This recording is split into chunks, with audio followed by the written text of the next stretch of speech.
ఒకటి చెప్పాలి, నువ్వు మా బిడ్డ కాదు, ఈ రాష్ట్రానికి క్యాన్సర్ గడ్డవి, నువ్వు నాకు అవసరం లేదని మీరు చెప్పాలి. ఈ ప్రాంతం అంతా కూడా బీసీలో ఉన్నా కాదా అని మిమ్మల్ని అడుగుతున్నా. ఏ బీసీకైనా న్యాయం చేశారా అని మిమ్మల్ని అడుగుతున్నా. మీ జీవితాల్లో మార్పు వచ్చిందా అని మిమ్మల్ని అడుగుతున్నా.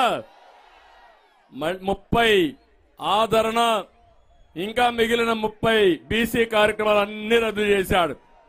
రద్దు చేసి ఇప్పుడు మళ్ళీ నా బీసీలు అంటాడు, నేను బీసీ బిడ్డ అంటాడు. నమ్మతారా అని మిమ్మల్ని అడుగుతున్నా. అందుకే తమ్ముళ్ళు, ఈరోజు మీరు ఒకసారి చూస్తే ఎప్పుడూ చూడనటువంటి సమస్యలు వచ్చాయి.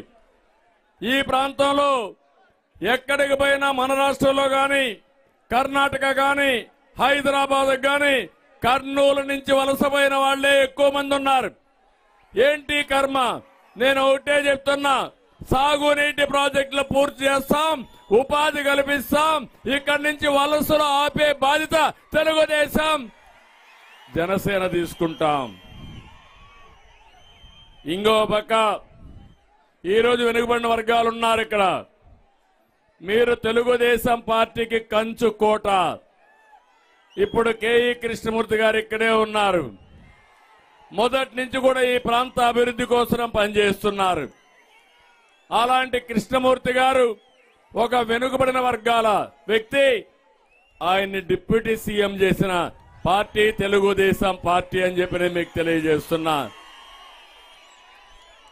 ఈ ప్రాంత అభివృద్ధి కోసం నిరంతరం పరితపించిన వ్యక్తి కేఈ కృష్ణమూర్తి గారు.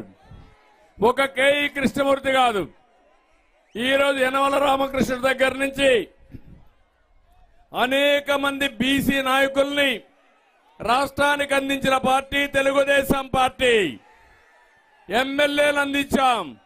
మళ్లీ హామీ ఇస్తున్నా, వెనుకబడిన వర్గాల్ని పైకి తీసుకొచ్చే బాధ్యత ఆర్థికంగా, రాజకీయంగా, సామాజికంగా అన్ని విధాలు ఆదుకునే బాధ్యత తెలుగుదేశం పార్టీదని చెప్పి నేను మీ అందరికీ హామీ ఇస్తున్నా.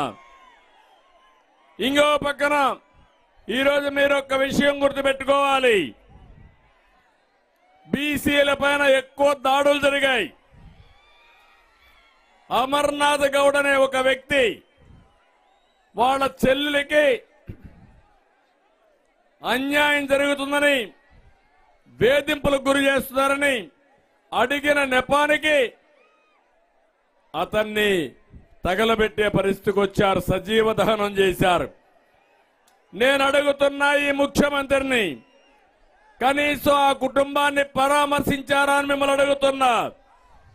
ఈ రోజు వీళ్ళు చేసే తప్పుడు పనులు చూస్తే ఏమాత్రం భయం లేకుండా ఒక బీసీని చంపిన నేరస్తులు రోడ్డు మీద తిరిగే పరిస్థితికి వచ్చారు. అది ఈయన చేసే పని. కనీసం పరామర్శకు కూడా వెళ్ళని ముఖ్యమంత్రి బీసీ ద్రోహి ఎవరా కాదా మీరే ఆలోచించాల్సిందిగా నేను మిమ్మల్ని కోరుతున్నా. నిన్నే చూశారు తమ్ముళ్ళు, కోడి కత్తి కేసు, కోడి కత్తి సీను డ్రామా మీరే చూశారు.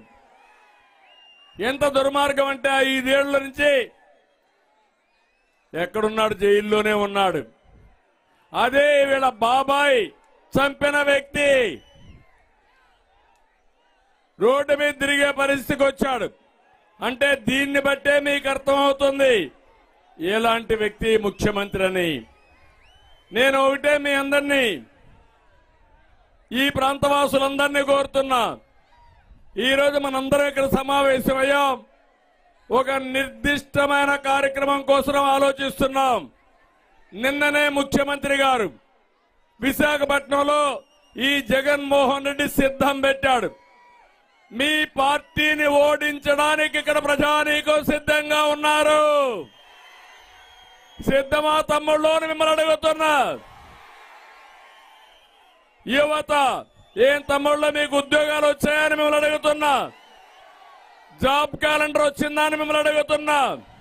డిఎస్సి పెట్టారా అని మిమ్మల్ని అడుగుతున్నా. ఈ యొక్క పార్టీని, వైఎస్ఆర్ కాంగ్రెస్ పార్టీని ఓడించడానికి మీరు సిద్ధంగా ఉన్నారా లేదా అని మా యువతను కోరుతున్నా. నేను ఒకే ఒక మాట చెప్తున్నా మా తమ్ముళ్ళకి, తమ్ముళ్ళు జాబు రావాలంటే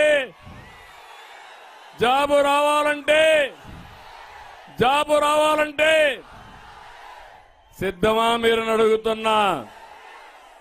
సంవత్సరానికి 4 లక్షల ఉద్యోగాలు, యువగళం కింద 20 లక్షల ఉద్యోగాలు ఇప్పించే బాధ్యత నాది. డిఎస్సి పెడతాం, జాబ్ క్యాలెండర్ ఇస్తాం, ప్రతి ఒక్క తమ్ముడికి ఉద్యోగాలు కల్పిస్తాను. అదే కాదు, ఇంకో పక్క మీరు ఇంట్లో కూర్చొని వర్క్ ఫ్రం హోమ్, హైదరాబాద్కు వలస అవసరంలా, బెంగళూరుకు అవసరంలా, మీ ఊర్లో కూర్చొని ప్రపంచం మొత్తం పనిచేసే విధానానికి నేను శ్రీకారం చుడతానని చెప్పి నేను మీకు తెలియజేస్తున్నా. ఒకవేళ ఇంట్లో వస్తువులు సరిగా లేకపోతే వర్క్ స్టేషన్లు క్రియేట్ చేస్తాం. మీకు ఉద్యోగం వచ్చే వరకు మీ అందరికీ నెలకు 3,000 రూపాయలు ఇచ్చి అమ్మా నాన్న పైన ఆధారపడకుండా ఒక అన్నగా నేను గౌరవిస్తారని మా యువత అందరికీ హామీ ఇస్తున్నా. నేను ఒకటే మిమ్మల్ని కోరుతున్నా, 73 రోజులుంది ఇంకా ఈ రోజు నుంచి. ఎక్కడ చూసినా యువత వీరోచితంగా ముందుకు వస్తున్నారు. ఇదే సీన్ కనపడుస్తుంది నాకు ఎక్కడికి పోయినా యువత. 72 రోజులు సైకిల్ ఎక్కండి, ఎక్కడికక్కడ తెలుగుదేశం జనసేన జెండాలు పట్టుకోండి, ఇంటింటికి వెళ్ళండి, తెలుగుదేశం జనసేన ప్రభుత్వం యొక్క ఆవశ్యకత చెప్పండి. 73 రోజులు మీరు పనిచేయండి. మీ భవిష్యత్తు బంగారు భవిష్యత్తు చేసే బాధ్యత నాదని మరొక్కసారి యువతను కోరుతున్నా. తమిళలో ఒక్క విషయం గుర్తుపెట్టుకోండి, నేను ఆ రోజు హైదరాబాద్కు చేసినటువంటి అభివృద్ధి ఈ రోజు కూడా